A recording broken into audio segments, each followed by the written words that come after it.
नमस्कार। आज हम बात कर रहे हैं जून 2025 बठिंडा में हुई एक घटना की। सोशल मीडिया इन्फ्लुएंसर कंचन कुमारी, जिन्हें लोग कमल कौर भाभी के नाम से भी जानते थे, उनकी हत्या। हम्म, ये सिर्फ एक दुखद खबर नहीं है, बल्कि ये हमें मॉरल पुलिसिंग यानी नैतिक पुलिसिंग के बढ़ते खतरों पर सोचने को मजबूर करती है।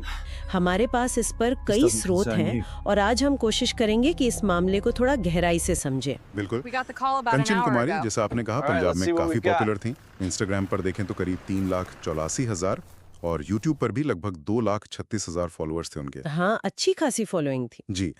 और उनकी जो सामग्री थी, उनका कंटेंट, उसे कुछ लोग बोल्ड, कुछ विवादास्पद मानते थे। और ये भी जानना जरूरी है कि उन्हें पहले भी धमकियां मिल चुकी थी। मतलब 2024 में कनाडा से भी एक धमकी आई थी। ओह अच्छा, तो ये कोई अचानक हुई बात नहीं थी, पहले से टेंशन थी। पहले से था। हाँ, कह सकते हैं कि खतरा पहले से था। तो चलिए समझते हैं कि हुआ क्या।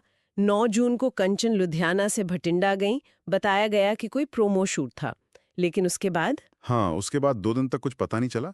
फिर 11 जून को भटिंडा में आदेश मेडिकल यूनिवर्सिटी है, वहां की पार्किंग में उनकी कार मिली। कार से तेज बदबू आ रही थी, तो किसी ने शिकायत की। पुलिस आई और देखा तो कार में कंचन की लाश थी। ओह, और मौत का कारण? शुरुआती जांच में क्या पता चला? शुरुआती जांच और फिर ऑटोप्सी हुई। उससे पता चला कि मौत गला घोटने से हुई थी, एस्फिक्सिया बाय स्ट्रैंगुलेशन जिसे कहते हैं। जांघ पर कुछ निशान भी थे, लेकिन यौन उत्पीड़न का कोई पक्का सबूत फिलहाल नहीं मिला है। विसरा रिपोर्ट का अभी इंतजार है। गला घुटकर हत्या, और जिस चीज से गला घोटा गया उसके बारे में कुछ खास बात? हाँ, ये एक बहुत ही कह सकते हैं चौंकाने वाला पहलू है। ऑटोप्सी में ये कंफर्म हुआ कि गला घोटने के लिए पारंपरिक सिख बेल्ट, जिसे कमर कस कहते हैं, उसका इस्तेमाल हुआ था। कमर कस, ये सिर्फ हथियार नहीं लगता, इसमें शायद कोई संदेश छुपा है। बिल्कुल। ऐसा लगता है कि ये सिर्फ हत्या का तरीका नहीं, बल्कि किसी पहचान या विचारधारा से भी जुड़ा हो सकता है। ये तो बहुत गंभीर बात है, और गिरफ्तारियां भी हुई हैं इस मामले में। जी हाँ, पुलिस ने 2 लोगों को पकड़ा है, जसप्रीत सिंह और निम्रतजीत सिंह। इनकी पहचान निहंग सिख के तौर पर बताई जा रही है। निहंग सिख? अच्छा। जी, जो एक खास सिख योद्धा परंपरा से जुड़े होते हैं। और आरोप यह है कि इन दोनों ने पहले कंचन से उनके फोन का पासवर्ड मांगा और फिर उसी कमरकस से गला घोंट दिया। लेकिन क्या यही 2 लोग थे, या इसके पीछे कोई और भी है? किसी मास्टरमाइंड का भी नाम आ रहा था। हाँ, पुलिस का यही मानना है कि असली मास्टरमाइंड अमृतपाल सिंह मेहरोन है। वो खुद को निहंग नेता बताता है। और सबसे अजीब बात यह है कि वो हत्या के कुछ ही घंटे बाद, मतलब 10 जून को ही देश छोड़कर दुबई भाग गया, यूएई। भाग गया? हत्या के फौरन बाद? और फिर भी? हाँ, और वो भागा ही नहीं, बल्कि उसने विदेश से ही, मतलब पब्लिकली, इस हत्या की जिम्मेदारी ले ली है। जिम्मेदारी ले ली मतलब? उसने कहा है कि ये अश्लील सामग्री को रोकने के लिए किया गया है, एक तरह की नैतिक पुलिसिंग। और उसने दूसरे इन्फ्लुएंसर्स को भी धमकी दी है। तो ये मामला अब सिर्फ एक हत्या का नहीं रहा। ये तो मतलब वो ऐसे अपराध मान ही नहीं रहा, वो ऐसे अपना कर्तव्य बता रहा है एक तरह से। पंजाब पुलिस क्या कर रही है अब? पुलिस ने फौरन एक्शन लिया, मेहरोन के खिलाफ लुकआउट सर्कुलर जारी किया है ताकि उसे वापस लाया जा सके। प्रत्यर्पण यानी एक्स्ट्राडिशन की कोशिशें भी शुरू हो गई हैं।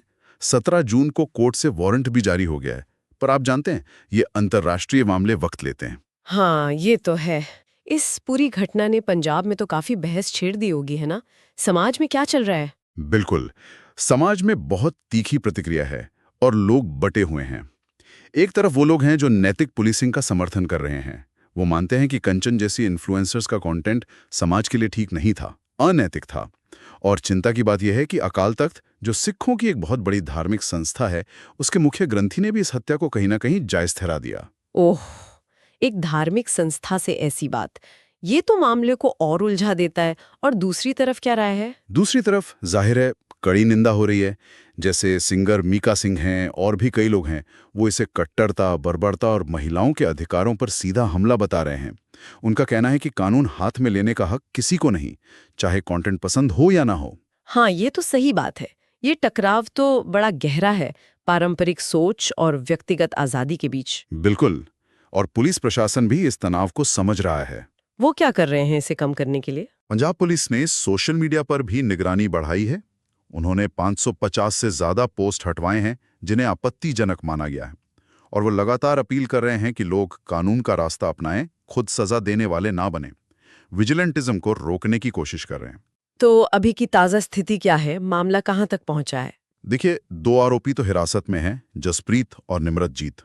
2 और लोग फरार हैं, जिनमें एक रंजीत सिंह है और एक और है जिसका नाम अभी साफ नहीं है। पुलिस को अभी वो final forensic report, viscera report का इंतजार है। उससे शायद और कुछ पता चले।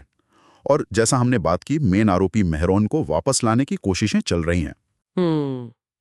तो संक्षेप में कहें तो एक इन्फ्लुएंसर की हत्या हुई, जिसमें पारंपरिक प्रतीकों का इस्तेमाल हुआ। एक कथित मास्टरमाइंड है जो विदेश भाग गया है और इसे नैतिक पुलिसिंग कह रहा है। और समाज नैतिकता, आजादी और कानून के सवालों पर बुरी तरह से बटा हुआ है। बिल्कुल सही कहा आपने। ये घटना दिखाती है कि ऑनलाइन नफरत और धमकियां असल दुनिया में कितनी खतरनाक हो सकती हैं। ये जो ऑनलाइन विजिलेंटिज्म या नैतिक पुलिसिंग की बातें होती थी, अब वो सिर्फ बातें नहीं रही, वो जानलेवा बन चुके हैं।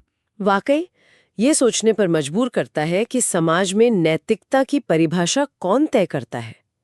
खासकर ऑनलाइन कंटेंट, व्यक्तिगत अभिव्यक्ति और सामाजिक मान्यताओं के इस दौर में कानून और खुद से बनाई नैतिकता के बीच की वो महीन रेखा, वो कहाँ है और इसका फैसला आखिर करेगा कौन? ये सवाल अब और भी जरूरी हो गया।